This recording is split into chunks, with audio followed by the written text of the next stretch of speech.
Hello friends, welcome to my channel Knowledge Money 1920। आज मैं एक बहुत ही कॉमन प्रॉब्लम जो सारे लोग फेस करते हैं आफ्टर 46 परफॉर्मेंस की। ये एक बहुत ही कॉमन प्रॉब्लम है, आम प्रॉब्लम है। जनरली एजिंग प्रोसेस 40 के बाद से स्टार्ट हो जाता है, तो 10 से 20% तक हार्मोन्स में जो उसके लेवल्स है उसमें चेंजेस आते हैं। सेल जो डैमेज होता है उसके रिपेयर में चेंजेस आते हैं। इस वजह से आपको जो एजिंग प्रोसेस की वजह से आपका सेक्सुअल परफॉर्मेंस बिल्कुल कम हो जाता है 40 के बाद। ये सबके साथ होता है, आपके साथ कोई खास नहीं हो रहा। लेकिन अगर आप चाहें तो कुछ चीज़ों से आप इसको बेहतर बना सकते हैं। सबसे पहले जानने की कोशिश करेंगे कि रीजंस क्या है लो सेक्स के लिए। जनरली स्ट्रेस, एंजाइटी या मूड स्विंग, ये 40 बोथ मेल और फीमेल के लिए दोनों को ये प्रॉब्लम झेलना ही पड़ता है। इसको अवॉइड नहीं कर सकते हैं, ये एक नेचुरल प्रोसेस है, लेकिन इस प्रोसेस को डिले किया जा सकता है। देखिए 40 के बाद और ख़ासतौर पर जो फीमेल है 45 के आसपास उनको जो मेनोपॉज हो जाता है, तो जाहिर सी बात है उस समय आप खुल के सेक्स कर सकते हैं क्योंकि उसमें कंसीविंग के चांसेस नहीं होते। तो आपको उस समय लाइफ को और ज़्यादा एन्जॉयमेंट करना चाहिए, ना कि निराश ज़िंदगी जीना चाहिए।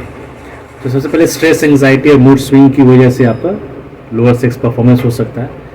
लाइफस्टाइल डिजीज, देखिए 40-45 के आसपास में कुछ लाइफस्टाइल डिजीज हो जाते हैं, जैसे कि fatty liver, high blood pressure, diabetes, cholesterol, यहाँ के थायराइड की समस्या वगैरह, इंसुलिन रेजिस्टेंट की संभावना आ जाती है। तो जाहिर सी बात है इन कारणों से भी आपको सेक्सुअल परफॉर्मेंस में कमी हो जाती है, लिबिडो कम हो जाता है, सेक्सुअल डिज़ायर थोड़ी कम होने लगती है। ऑस्टियोपोरोसिस वगैरह फीमेल में मेनोपॉज के बाद आ जाती है, हड्डियाँ कमज़ोर हो जाती है, उस वजह से भी दिक्कत होता है। नो एक्सरसाइज बहुत बड़ा कारण है। डाइट, ये भी काफ़ी मेजर रीज़न है लोअर सेक्स परफॉर्मेंस के लिए। और एक मोनोटोनस, एक सिमिलर वे में आप सेक्सुअल लाइफ जी रहे हो, उसमें भी चेंजेस नहीं होने से भी दिक्कत होती है।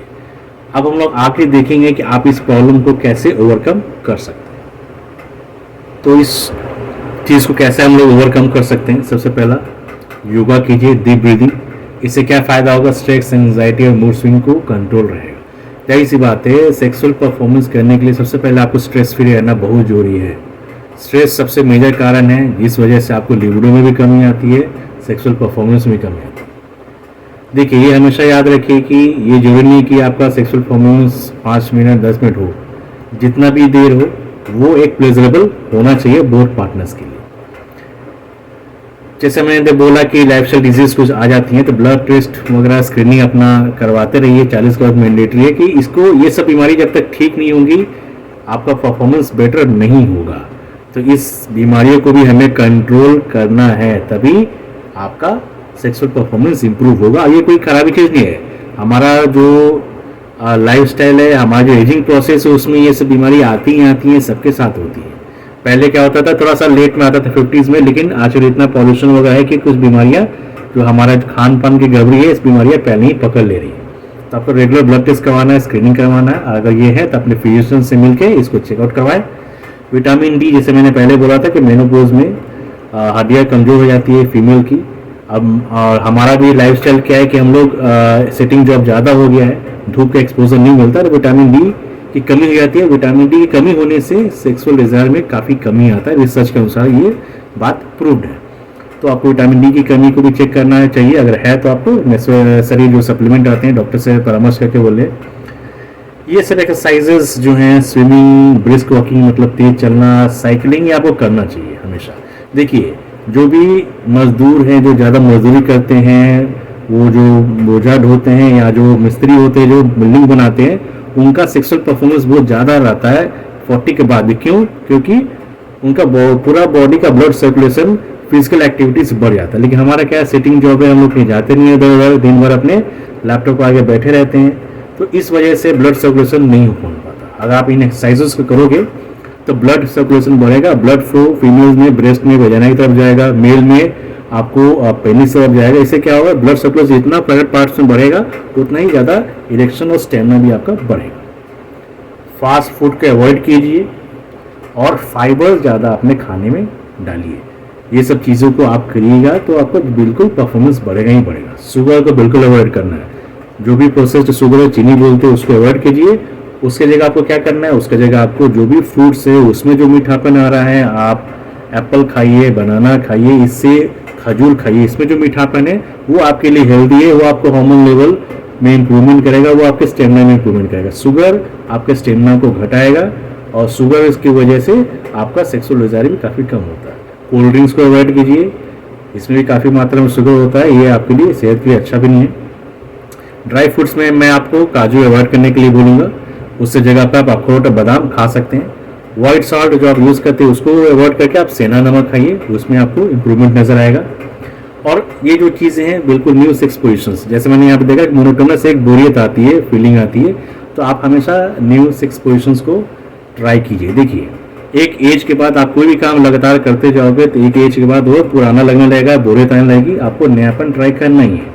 आप अपने फैंटेसीज को ट्राई कर सकते हैं, आपको मन हो आप कोई चाहे तो अपने पार्टनर के साथ किचन में, आप बाथरूम में, कहीं पे भी आप सेक्स परफॉर्मेंस कर सकते हैं, नए नए सेक्स पोजिशंस को ट्राई कर सकते हैं। इससे क्या हो, एक नयापन आएगा, नयापन आने से एक स्टिमुलस बॉडी में होता है, एक ब्लड सर्कुलेशन का फ्लो होता है, उससे भी आपका परफॉर्मेंस, आपका सेक्सुअल डिजायर बढ़ जाता है। नेक्स्ट सबसे इंपॉर्टेंट, फोर प्ले करना कभी ना भूले। जनरली क्या होगा, 25-26 की एज में आदमी जो होता है, मेल फीमेल, वो ज़्यादा सिर्फ सेक्स पे ज़्यादा फोकस करते हैं, लेकिन जैसे जैसे एजिंग प्रोसेस होता है आपको एक सेक्सुअल डिजायर क्रिएट करना पड़ता है, उसके लिए फोर प्ले बहुत जरूरी है। मेल और फीमेल में क्या होता है कि मेल में जो सेक्सुअल फीलिंग आती है वो नीचे से ऊपर तरफ बढ़ता है और फीमेल में ऊपर के नीचे तक, यानी फीमेल में ज़्यादा माइंड से रिलेटेड ज़्यादा सेक्सुअल डिजायर आता है। आप उनके साथ बात कीजिए, एक अच्छा माहौल बनाइए, कम्युनिकेट कीजिए, एक फील गुड करवाइए, तो उससे क्या होगा कि धीरे धीरे उनका फीलिंग आपके लिए बढ़ेगा, एक एनवायरनमेंट क्रिएट होगा, उसके बाद आप उनको फोर प्ले करवाइए। फीमेल्स में क्या होता है कि जनरली उनको भी चाहिए होता है कुछ सेक्सुअल प्लेजर, फोर प्लेस, तो आप वो भी जो चाह रहे हैं उनको ओरल देना और वो भी कीजिए, क्योंकि इससे क्या होगा कि भले आपके पार्टनर जो है, आपके हस्बैंड अगर हैं, भले वो 35-40 सेकेंड ही ज़्यादा परफॉर्म कर पाते हैं, लेकिन उसमें एक प्लेजर जरूर आएगा। तो दोनों के एक दूसरे का ख्याल रखना, मेल को फीमेल का, फीमेल को मेल का।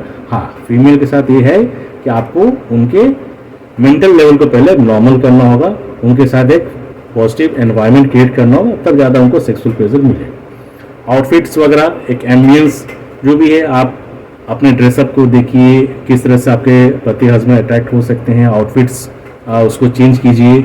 एम्बियंस, अगर घर में आपके सास ससुर हैं, बच्चे हैं, तो वो भी कभी कभार दिक्कत आता है, उसमें आप देखिए कि किस तरह से माहौल इमेज बनाया जाए। घर पे अगर भी पॉसिबल ना हो आप उसको बाहर ले जाएं, एक लाइटिंग मूड कीजिए, अच्छे लाइट्स कीजिए, आप एक फ्रेग्रेंस यूज़ कीजिए। इससे क्या होता है कि एक डिज़ायर डेवलप होता है। और लास्ट, आपको 7 आवर्स का स्लीप कम से कम चाहिए। हमेशा याद रखिए 40 के बाद बहुत बार एक्स्ट्रा मैरिटल अफेयर्स होता है because of lack of love and sex. तो प्यार तो आपको अगर है, तो अगर सेक्स नहीं मिल पाया तो क्या होता है कि हम लोग पार्टनर्स खोजने लगते हैं अपने से कम उम्र का, जिसमें लगता है कि उसके पास ज़्यादा स्ट्रेंथ है। लेकिन आपका लव बना रहेगा जब आपका परफॉर्मेंस इंप्रूव होगा, और इस तरह के कोई भी कॉन्फ्लिक्ट्स आफ्टर 40 आफ्टर 50 आपकी ज़िंदगी में नहीं आएगी। कोई एक्स्ट्रा मैरिटल अफेयर नहीं होगा, आपके पार्टनर के बीच में लव बना रहेगा। इसके लिए जरूरी है कि इन सब चीज़ों का आप फॉलो कीजिए। बहुत ही बेसिक चीज़ें हैं और बहुत ही जरूरी चीज़ें हैं। एजिंग को रोका नहीं जा सकता, लेकिन उसको डिले जरूर किया जा सकता है। सेक्सुअल परफॉर्मेंस को इम्प्रूव जरूर किया जा सकता है। आप इसको सुनने में, समझने या किसी से शेयर करने में शर्माइए नहीं। ये आपके और आपके पार्टनर के बीच का चीज़ है जो कि आपके मैरिटल लाइफ को बहुत ही सुखद रख सकता है। किसी भी तरह का स्ट्रेस आप लोगों के बीच में ना हो, किसी भी तरह से कॉन्फ्लिक्ट ना हो, लड़ाई झगड़े ना हो। इस वजह से आपको एक दूसरे को काफ़ी समझना होगा और आपको एक दूसरे को समझते हुए, एक दूसरे का साथ देते हुए, एक दूसरे के परफॉर्मेंस को भी बढ़ाना है।